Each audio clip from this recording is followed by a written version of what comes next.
Hello everyone, my name is Kenton Kivestu. I'm an ex-BCG consultant, an ex-Googler, and the founder of Rocketblocks, an online platform that helps students prepare for case interviews. In today's Rocketblocks mini lesson, we're going to be talking about something that is really critical, which is the art of storytelling. Now, I know a few of you are going to say, hey, wait a second. We're talking about management consulting careers. These are logical, analytical, quantitative career paths. Why do I care about storytelling at all? Well, let me tell you, when you're on the job, essentially everything you're doing is going to boil down to one or two categories. And the first really does make use of those skill sets.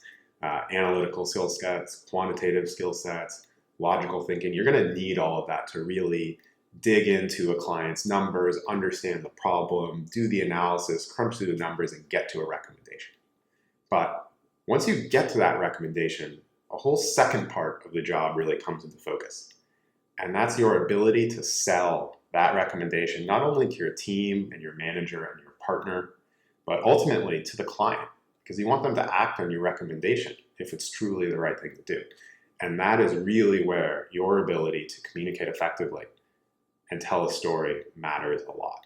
So let's take a deeper look at that and jump in.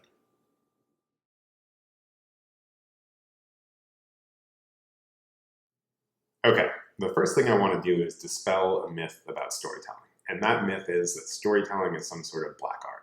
That it's something that some people are innately good at and others are bad at. And those people that are innately good at it are generally theatrical and creative and just great storytellers. Well, the reality is that's not true. Storytelling is something that's actually taught in a lot of professions. Comic book writers learn how to storytell, script writers. In fact, one of the greatest storytelling entities of all time, Pixar, actually employs people with a specific title, storyteller. And their job is to coach the directors and the animators and the script writers and essentially tell them how to actually craft the story in the way that's going to make the most impact and leave an impression on the audience.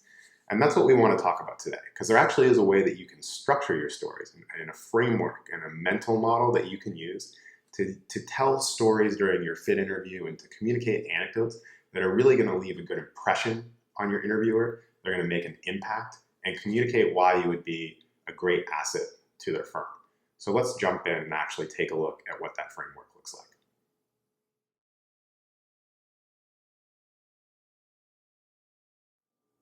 Okay, here's the framework I want you to keep in mind when you're telling stories or anecdotes in the fit portion of your interview.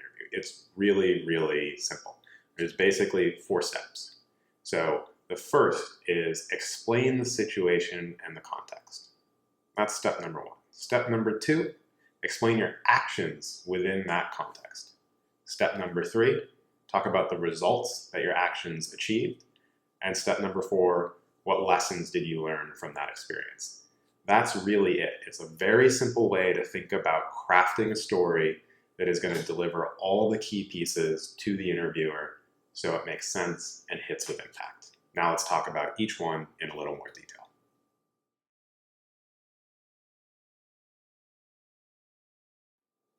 Step number 1, situation and context. Now, this is a critical step, and quite honestly, it's where 95% of stories just go off the rails from the get-go.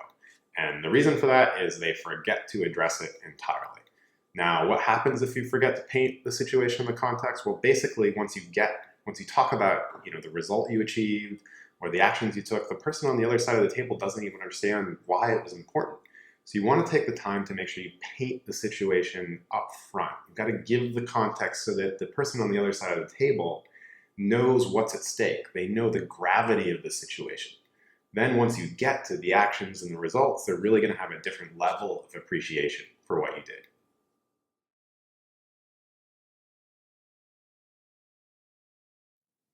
Step number 2, describing your actions. So this is where the storytelling starts to get fun. You get to talk about what you actually did.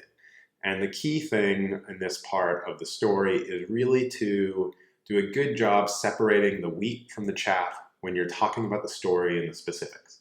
So what I mean by that is you don't want to give every specific detail about everything you did in that specific scenario. Some of those details are just not going to be super important. But there are going to be critical details that really describe kind of intricately what you were doing and why it mattered so much. And so that's what you want to do. You want to really try and filter those and highlight those and leave the other stuff out so that the interviewer gets a good sense of what you specifically did, but isn't overly inundated with a bunch of random details that don't matter.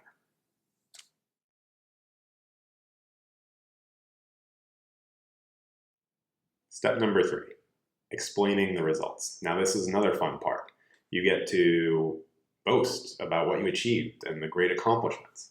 So the main thing to remember here is no equivocations. This is not something that you can sort of maybe sort of your way into.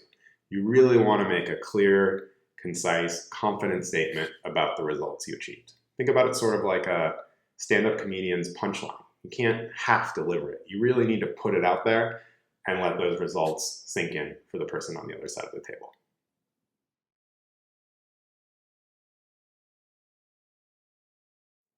Step number 4, lessons learned.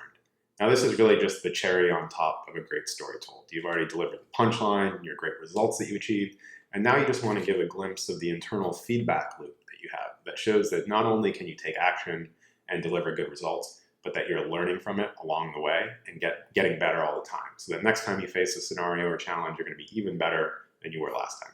This is something that consultants love to see because they work in an industry where they're often thrown into challenges that they may know very little about from the get-go. And they need to use that feedback loop to take action, learn, get better really, really quickly. And so it's a great way to end the story to prove that you can do the same thing as well.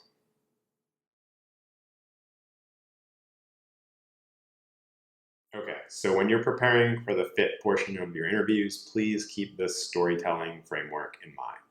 Number 1, describe the situation and context. Number 2, describe your actions within that context. Number 3, explain the results that your actions achieved.